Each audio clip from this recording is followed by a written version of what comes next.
Bharat Kaladarpan news network मध्ये आपणा सर्वांचं हार्दिक हार्दिक स्वागत आणि बातम्या आहे अमरावती शहरातील कला आणि संस्कृतीच्या एक्झिबिशन संदर्भात। या बातम्या आपल्याला संस्कृती तर देतच आहे, संस्कार देत आहे आणि सोबतच सेवा, संवेदना आणि संवादाचं प्लॅटफॉर्म देत आहे। रणरागिणी महिला मंडळ एक समिती, एक संघटना, एक अशी संस्था ज्यांनी उद्योग आणि व्यवसाय करणाऱ्या महिलांसाठी आणि प्रत्येक स्त्रीसाठी एक प्लॅटफॉर्म उपलब्ध करून दिला। आज 5 ऑगस्ट रोजी या कार्यक्रमाचं उद्घाटन झालं। सन्माननीय कमलाताई गवई या मुख्य अतिथी म्हणून उपस्थित होत्या आणि इतर बऱ्याच मान्यवरांच्या उपस्थितीमध्ये या सुंदर अशा एक्झिबिशनला, कला संस्कृती उत्सवाला, या समारोहाला सुरुवात झाली।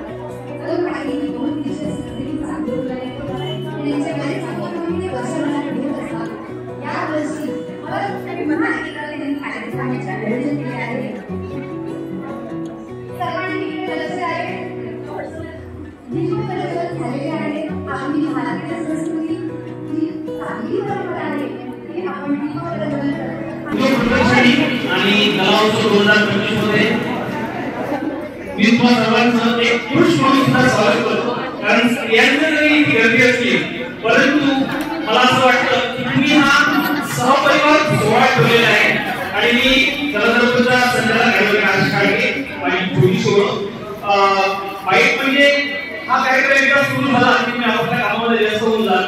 तर एवढंच विचारायचं आहे या कार्यक्रमाचा उद्देश आणि 2 दिवसांचं काय नियोजन आहे। मी एक सांगू इच्छिते की आपल्या सर्व महिलांना सुख नवरे असतात, त्याला फक्त एक बाजारपेठ मिळवून देणे आणि त्यांच्या उपयोगाला कुठेतरी लोकांची पॉलिसी करणे हा एकमेव उद्देश घेऊन आणि त्यातून उपयोगातील मनोरंजनाकडे असा सर्व प्रवास आम्ही एकत्र करून आणि आम्ही सर्व 7 व्यक्तींनी एकत्र येऊन रणरागिणी महिला उद्देश संस्था यांच्या मार्फत आम्ही हा कार्यक्रम इथे घेण्यात येत आहे। त्यामध्ये 2 दिवसीय कार्यक्रम हा एक्झिबिशन व कला उत्सव आहे। तर पहिल्या दिवशी आपण एक महिलांचा वेशभूषा स्पर्धा घेत आहे जी आपली भारतीय परंपरेनुसार असेल आणि दुसऱ्या दिवशी आपण 6 तारखेला किड्स फॅशन शो, तो पण आपला देशभक्तीपर थीमवर आधारित असेल। तर त्यांच्याकडे कलागुण आणि सुप्त गुणांना पण आपण चालना देतोय, सोबतच त्यांना एक छान बाजारपेठ मिळवून देत आहे।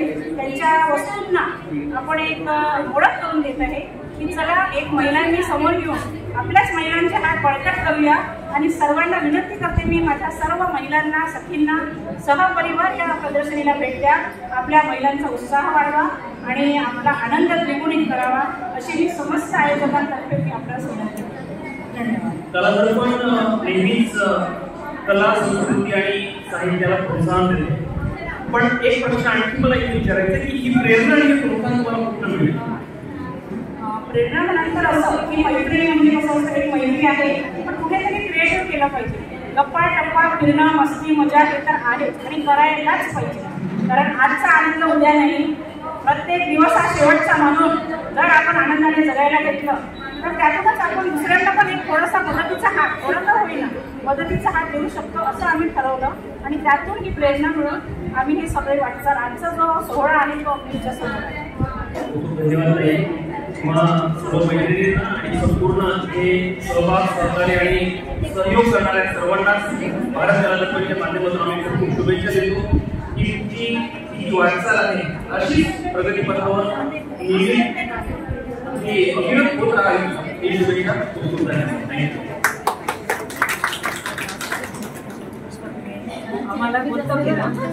मित्रमैत्रिणींनो, एक स्त्री, एक महिला, एक स्त्री शक्ती आज जगाच्या पाठीवर अवकाशात विमान सुद्धा उडवते आणि या सर्व सोहळ्यांच्या कार्यक्रमांच्या माध्यमातून कुटुंबांना जपते, परिवाराला एकत्र आणण्याचं प्लॅटफॉर्म उपलब्ध करून देणे यासारखी दुसरी कुठलीच चांगली गोष्ट मला असं वाटतं असू शकत नाही। त्यामुळे या उत्सवाच्या माध्यमातून का होईना, या एक्झिबिशनच्या माध्यमातून का होईना आपल्याला एक दिशा, एक नवा रस्ता या रणरागिणींनी, या सावित्रीच्या लेकींनी, या जिजाऊच्या लेकींनी दाखवलेला आहे।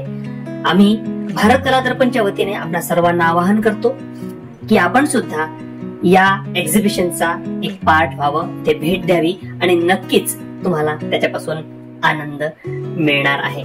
भारत कला दर्पण ई न्यूज नेटवर्क साठी लोकल सिटी रिपोर्ट.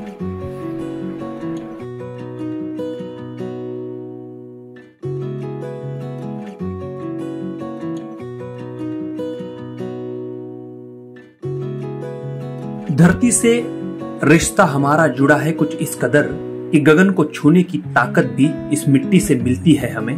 और जब तक हमारे इरादे नेक है तो उड़ान भी ऊंची भरेंगे, हौसला बुलंद है तो आसमान भी छू लेंगे. बहुत बहुत शुभकामना. धन्यवाद.